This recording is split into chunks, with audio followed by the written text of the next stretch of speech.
Guys, welcome back to my channel Anamika lifestyle. তোমরা কেমন আছো? আশা করি তোমরা ভালো আছো, আমিও ভালো আছি। দেখো, তোমরা এখানে একটা গেম দেখতে পাচ্ছ, যেটা হলো ব্লাইন্ড গেম। চোখের সামনে কিছু বেঁধে দে, একটা গামছা বেঁধে দিয়েছে আর একটা বালতি রেখে দিয়েছে, ওটার মধ্যে হিট করতে হবে। তো একজন পরে একজন, সেটা হচ্ছে শীতলাবাড়ি ডিফু।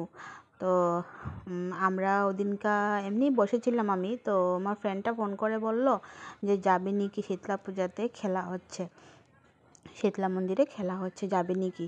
আমি চল গিয়ে একটু ঘুরে আসি। তো গিয়ে দেখলাম সব আগের দিনের কথাগুলো মনে পড়ে গেছে। আগে আমরাও সেই প্রোগ্রামগুলো অ্যাটেন্ড করতাম সবসময়, মানে আমরা শীতলা পূজা হোক, দুর্গা পূজা হোক, শীতলাবাড়িতে আমরাই সব মানে ছিলাম মানে। তো এখন স্যাররাও মানে দেখে অনেক খুশি হয়েছে। তো আমি একটু গামছা বেঁধে দিলাম। তো আমার ফ্রেন্ড যে শিল্পী, সেও ছিল। তো এই যে দেখো, একজন পরে একজন যাচ্ছে, আর বালতি আর খুঁজে পাচ্ছে না, উল্টা পাল্টা খালি বালতিতে না মেরে পাক্কাতে মারছে, মাটিতে মারছে। তো মোটামুটি 3-4 জন মেরেছে। আর শিল্পীটা তো একটু ইউনিক হয়েছে, শিল্পী নিজের বালতিতে না মেরে বাচ্চাদের বালতিতে গিয়ে মেরেছে। তো ঠিক আছে, তোমরা দেখতে থাকো।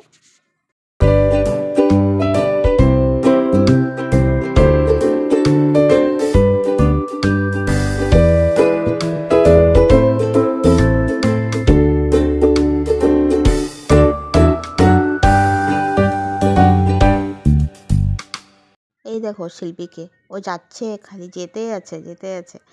ও যে কত দূর চলে গেছে, গিয়ে বাচ্চাদের বালতির উপরে ঢাম করে মেরেছে, বালতি চ্যাপ্টা করে দিয়েছে। নিজের দুয়ারের বালতি না ভেঙে ও গিয়েছে বাচ্চার বালতি ভাঙতে। তো সেটা একটু ইউনিক ছিল। তারপরে এই গেমটা শেষ হওয়ার পরে সবাই বলল যে উলুধ্বনি হবে। তারপরে একটু শিল্পীর সাথে ওর বেবিকে আনতে গিয়েছি ওর ঘরে। আসার পরে এদিকে রেডি হয়েছে উলুধ্বনির জন্য। তো এই গেমটা মানে কি একটু মানে হাসারই গেম ছিল। তো ওর চোখটা আমি যেভাবে বেঁধেছি, ও বলে পুরো কিছু দেখতে পাচ্ছিল না, ও আমাকে একটু গালি দিয়েছে। তো আমি ভাবলাম যে সবাই খেলছে জন্য, তো আমি তো চোখটা একটু সুন্দর করে বাঁধি। তারপরে দেখো সন্ধ্যা হয়ে গেছে, অনেক সুন্দরভাবে লাইটিং করেছে মন্দিরটাকে করেছে। আর আমারও একটু কপাল ভালো যে একটু ডিফুর পূজাটাও দেখে নিয়েছি। পূজা দিতে পারিনি নো ডাউট, কিন্তু একটু মাকে দর্শন করে এসে পড়েছি। তো এখন হচ্ছে উলুধ্বনির জন্য রেডি। তো একজন যাচ্ছে, উলুধ্বনি দিচ্ছে। সেটাতেও শিল্পী ফার্স্ট হয়েছে, ও অনেক সময় রাখতে পেরেছে মানে।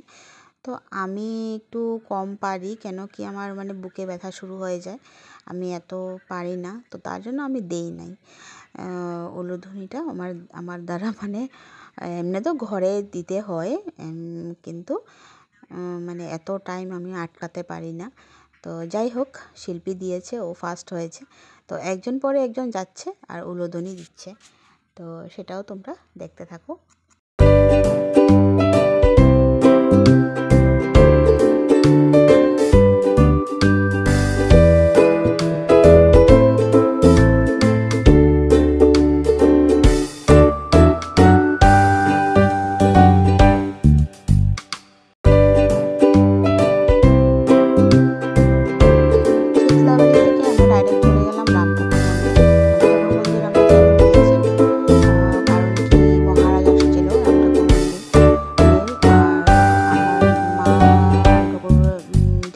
মানে আমার বাপের বাড়ি।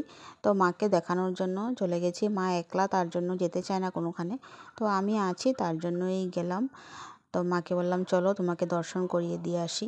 তো আমার মেয়ে আর মা লাইনে দাঁড়িয়েছে দর্শন করার জন্য।